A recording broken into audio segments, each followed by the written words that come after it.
On this slide, we talk about projective Nullstellensatz, and in the second section we will write about projective and affine spaces. So again, you start with the K as an algebraically closed field, just like in affine Nullstellensatz, and we start with I as a homogeneous ideal. So you take the vanishing set of this homogeneous ideal I, and we are taking this vanishing set in the projective space. So if this vanishing set of homogeneous set of polynomials is null, this is true if and only if the irrelevant ideal, so you know irrelevant ideal corresponds to 0 or the origin, this is contained in the radical of I, where I is the ideal generated by homogeneous polynomials.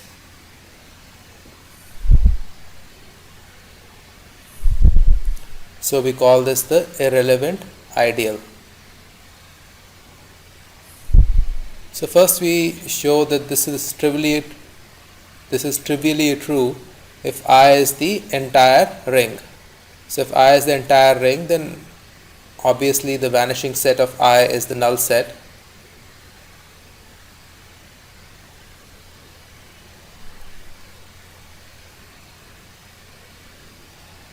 Because all the polynomials cannot be simultaneously 0. So you assume that I is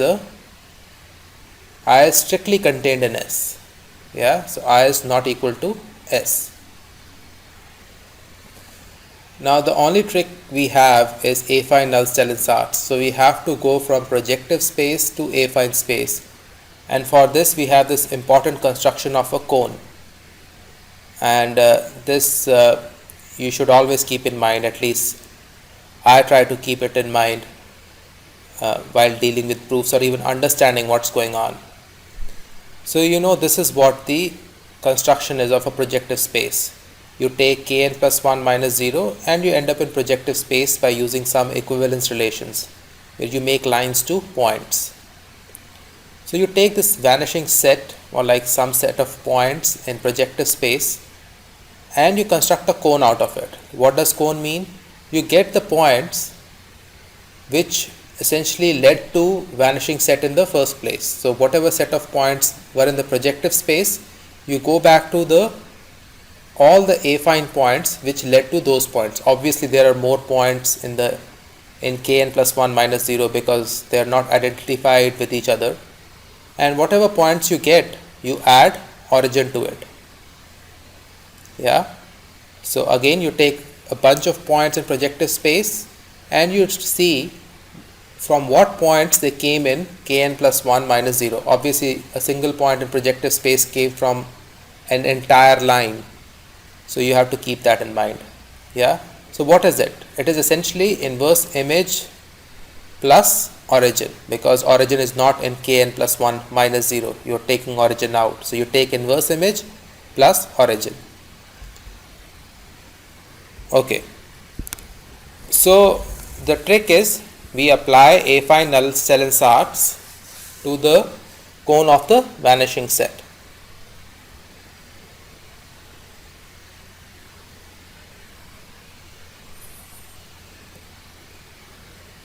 So you apply affine Nullstellensatz to the cone of the vanishing set V.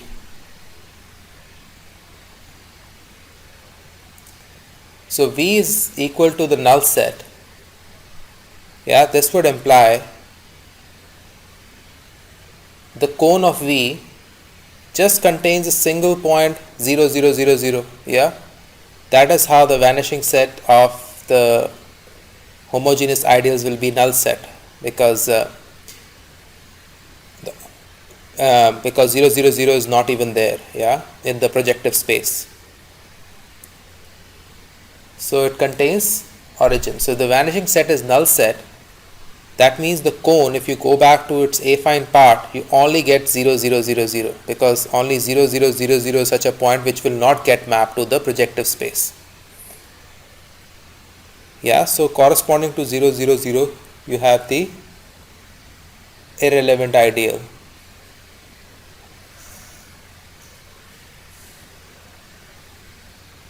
And again you use affine Nullstellensatz and it is contained in the radical ideal.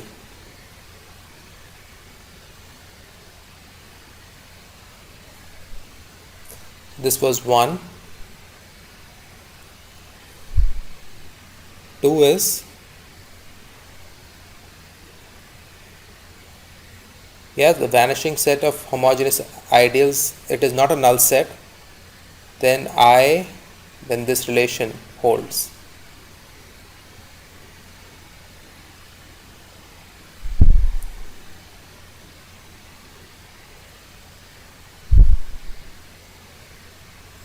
Yeah, so we have homogeneous ideal here. So we are in projective space here.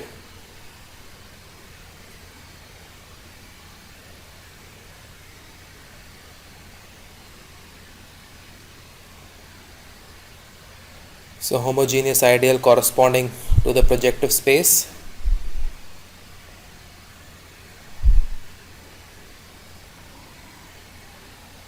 To cone of V, and this is equal to the radical of I by the, now once you are in cone of V, you are in affine space, so just use affine Nullstellensatz. So the trick is simple. From projective space you go to cone of V. Cone of V is always in the affine space and you add the point 0 0 0 to it. So basically from where you came, and then just use affine Nullstellensatz. Yeah, and again cone is nothing but you take whatever points are in the projective space, you recover all the points which actually led to those points. So obviously there are much more points because a line in kn plus 1 will get mapped to a point in Pn. So you recover the entire line essentially. So now we want to talk about projective and affine spaces. So we have already talked about one of these things, which was a cone. Now we want to talk about how affine spaces form a covering of projective space.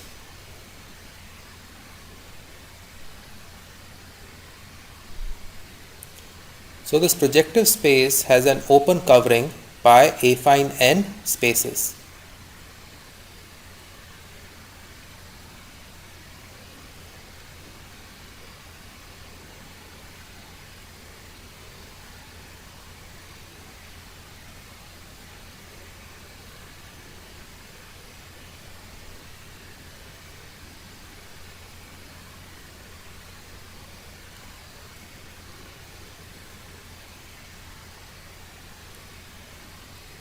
So you start with f.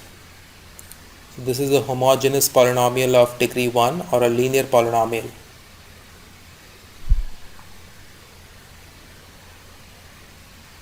Yeah, so we have to show that projective space is covered by affine spaces. So you start with a hyperplane. F is a hyperplane. It is a linear polynomial, or you can say it is homogeneous of degree 1. So now you consider these special zero sets. Yeah, so this is just a tuple in the projective space, but with the AI coordinate as 0.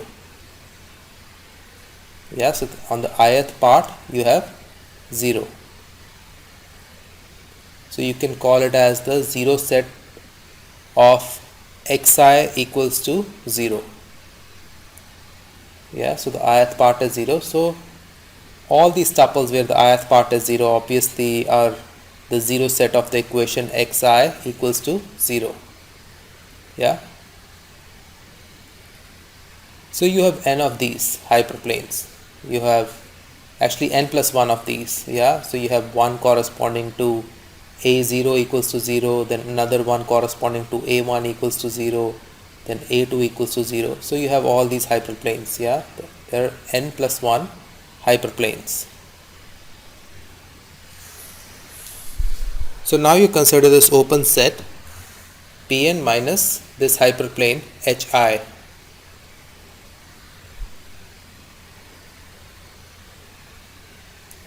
Yeah, now you can see that Pn is covered by these open sets Ui. because any point of this projective space, yeah, is of the form a0, a1, a2 all the way to an, and not all of them can be 0, yeah, because the point 0, 0, 0 and so on is not in the projective space. So not all of them can be 0 simultaneously. So at least one of them is non-zero. So if one of them is non-zero, it is covered by ui, yeah, because ui is precisely the set which is Pn minus Hi. That means it is equivalent to set where Xi is not 0, yeah, because Hi is defined by Xi equals to 0. This is precisely the point where the ith coordinate is non-zero.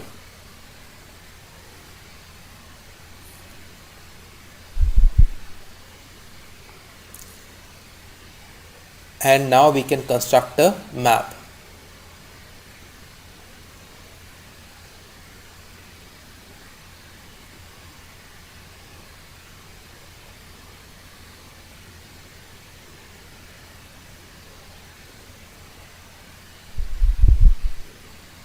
So you have Pn minus the hyperplane, and you land up in the affine space. So you take the tuple here, you have a0, a1 all the way to an. Now obviously ai is not 0 here because hi corresponds to the place where ai is 0. So you are removing all those points where ai is 0. So Pn minus Hi is precisely those points where ai is not 0. So therefore we divide by ai. Yeah, so we want n points in an. So you remove the point ai by ai, which will be 1. So you remove it. So if you remove it, now you will have exactly n points.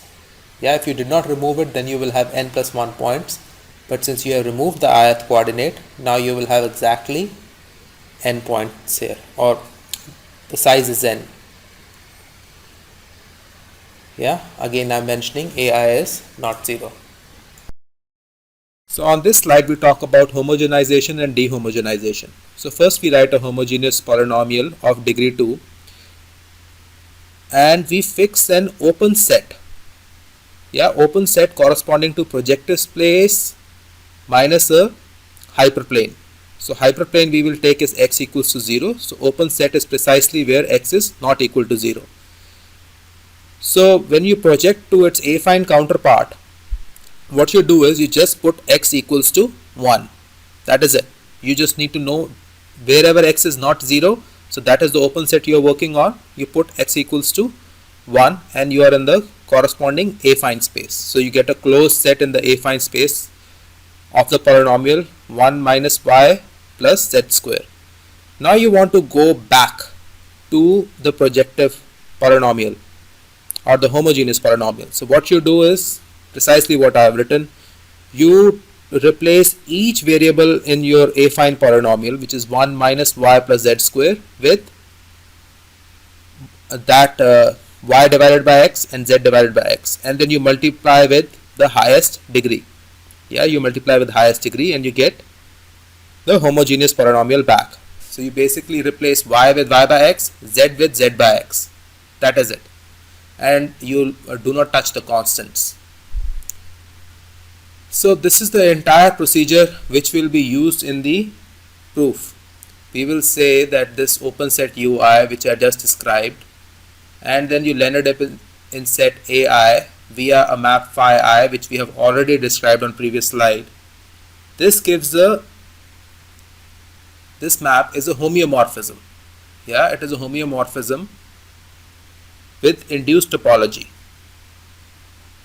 So basically we want to say that closed sets are getting mapped to closed sets, and this is happening precisely because of the link of this link which I have drawn above, the homogenization dehomogenization process. The closed sets are defined by polynomials, you dehomogenize them, you land up in affine space, you still get defined by polynomials because of the link above, and then you go from affine space back to the homogenization procedure where you replace each variable y with y by x, z with z by x, and you again get projective space or homogeneous polynomials. So entire homogenization, dehomogenization and homogenization is what is in the proof.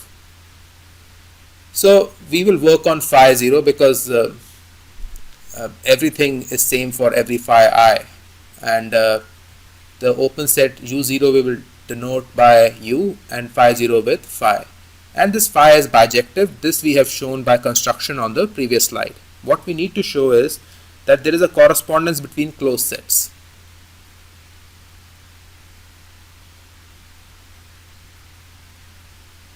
So closed sets of ui are identified with closed sets of this affine space an, and whenever we talk about closed sets in algebraic geometry, we mean polynomials.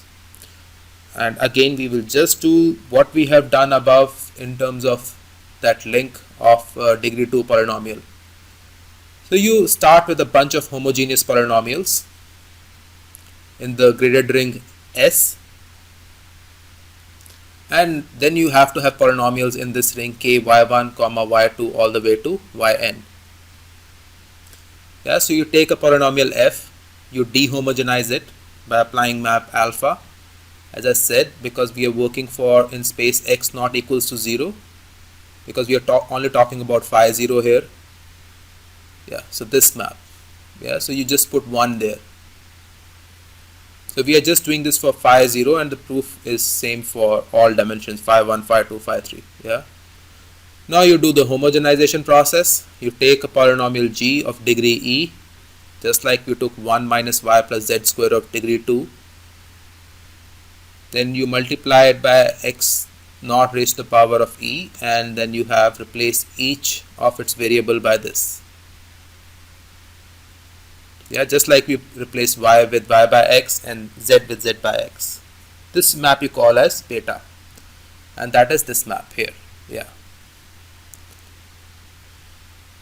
So we have correspondence.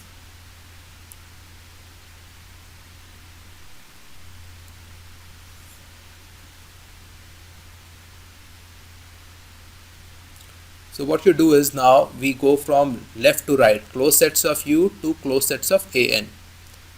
So you take a set y in u, you have to take its closure, and say its closure is defined by zeros of polynomials.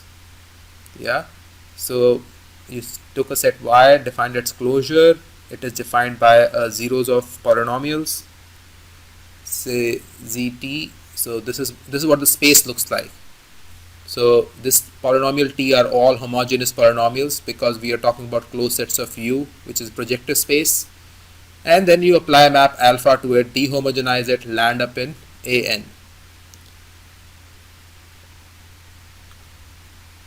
And because of our construction, we precisely have map y, phi acts on it, and it gives you phi y, which is nothing but zeros of t prime. So you took a closed set and you took the polynomials, homogeneous polynomials on it, and you said you ended up on set an via map phi, which we described on the previous slide, precisely by the dehomogenization process. So the maps from where we go from projective space to affine space via map phi, which we defined on the previous slide, is same as the dehomogenization process. That is it. The dehomogenization process is equivalent to putting x equals to 1, and so is the other and so is the map phi, which we described on the previous slide. That is it.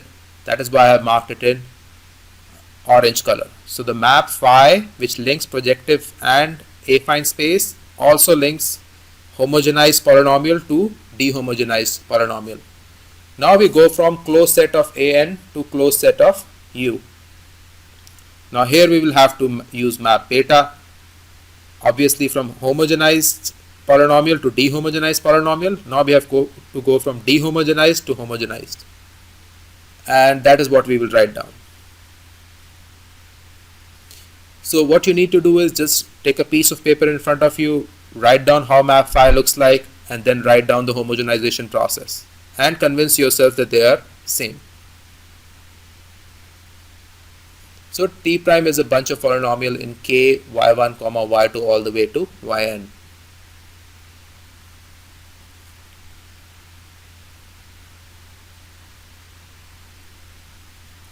So we will have this map in the opposite direction.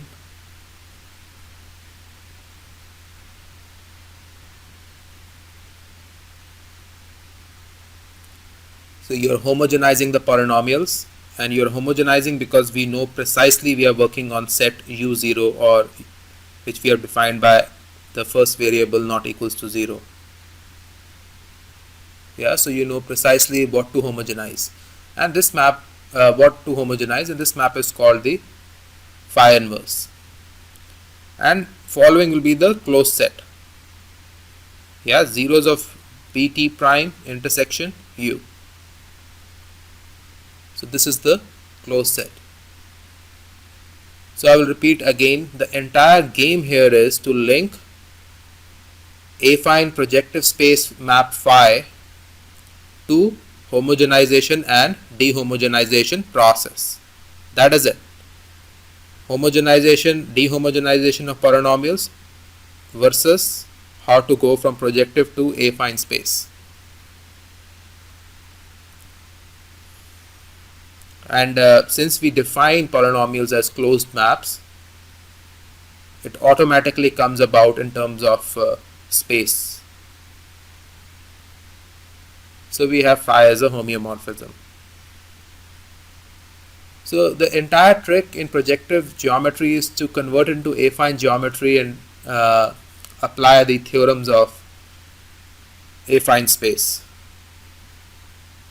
So if y is a projective or a quasi-projective variety, yeah, so if y is a projective variety, so it is a projective variety. Basically, it is in projective space. So if it is in projective space, you can always cover it with bunch of affine spaces. And since we are in algebraic geometry, when we cover something up with affine spaces, our objective is to talk about behavior of polynomials. So you have homogeneous polynomials, you can dehomogenize them, and when you dehomogenize, you can only dehomogenize corresponding to the open set you are working on. For example, at the start of the page, the example we gave was for the open set where x was not 0. That is, it was corresponding to the hyperplane x equals to 0 subtracted from the projective space. So that is it. Again, the takeaway is you should know how to go from projective to affine space via map phi, and what does it mean in terms of homogenization and dehomogenization of polynomials. And the third point is that this is precisely what when you talk about homogeneous polynomials, we need to know about how to cover them with open sets. And when we say covering them with open sets, we are essentially wanting to dehomogenize the polynomials and look at them in affine space.